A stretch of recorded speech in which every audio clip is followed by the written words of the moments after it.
Masai Ujiri has asked the question likely dozens of times, of every young camper at every summertime Giants of Africa camp.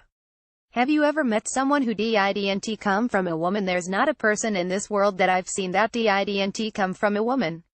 There's nobody, Ujiri said. There's not one person in this world that did not come from a woman.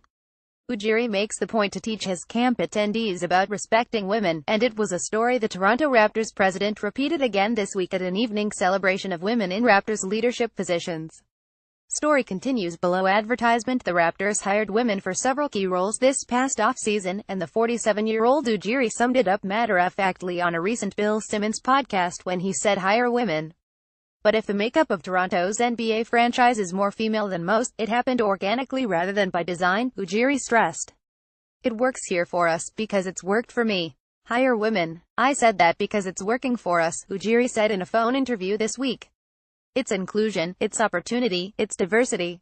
It just works here. Toronto speaks that. Our organization speaks that. So, it's not the same everywhere, but I'm happy that it's like that here. Dubbed She the North, the Raptors celebration brought together hundreds of women in sports, from player agents to coaches, physicians, and journalists, at the team's BioSteel Center practice facility.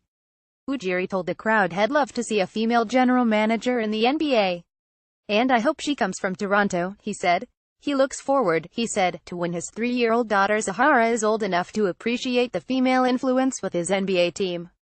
Among the women Ujiri added to his staff this past summer, Shelby Weaver, the team's manager of player development, data analyst Brittany Donaldson, physiotherapist Amanda Joachim, and director of communications Jennifer Quinn.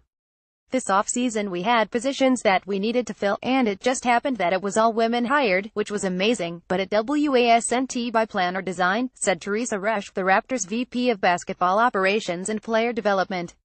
To be able to work with so many women in so many different disciplines is amazing. I've never really had that before. Story continues below. Advertisement. The worst thing you can do is have groupthink, so you want to challenge each other and have a variety of opinions, she added. I definitely think women think differently than men. It's scientific that we think differently, so it's important to have that represented for sure. Ujiri hired Resch, a former collegiate volleyball player, away from the NBA head office in 2013. Among her significant accomplishments, she pushed to include a girls' program in the NBA's Basketball Without Borders boys camps, and since 2010, every BWB program has included a separate camp for girls.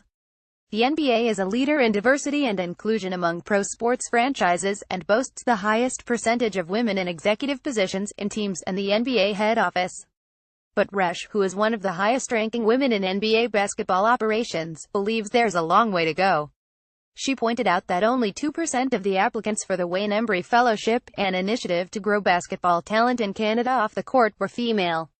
The fellowship provides an opportunity to learn about all facets of an NBA team, from coaching to scouting, to player development, financial, and travel. It's important we tell our story, because it's not happening anywhere else in the league, Resch said. I don't think that people are purposefully not hiring women. I do not think that's the case at all. I don't think women understand there's opportunity there. I really don't think they're putting themselves out there, or even picturing or envisioning themselves in those roles, or how to navigate to get there. Raptors 905, the team's league team, boasts several notable female staff members including assistant coach Nikki Gross, who became just the third woman in an assistant role in league history when hired in 2016. And Megan McPeak is the league's first female play-by-play announcer. Story continues below. Advertisement. When the Atlanta Hawks hired longtime NBA executive Michelle Leftwich to join their front office recently, it was big news. She joined a small group that includes Resch, and half a dozen other women working at that level. Becky Hammon, with San Antonio, is the NBA's only female assistant coach, while the league's lone female referee is Lauren Holtkamp. Back at BioSteel Center, Ujiri sat in his office looking out on the court. Staff were beginning to gather on the court for an afternoon pickup game. Brittany is playing with them and Shelby plays with them, and Teresa plays with them sometimes, Ujiri said proudly. It's really cool that we have that. And from Resch, the feeling is mutual. Masai says hire women, but then he backs it up, she said.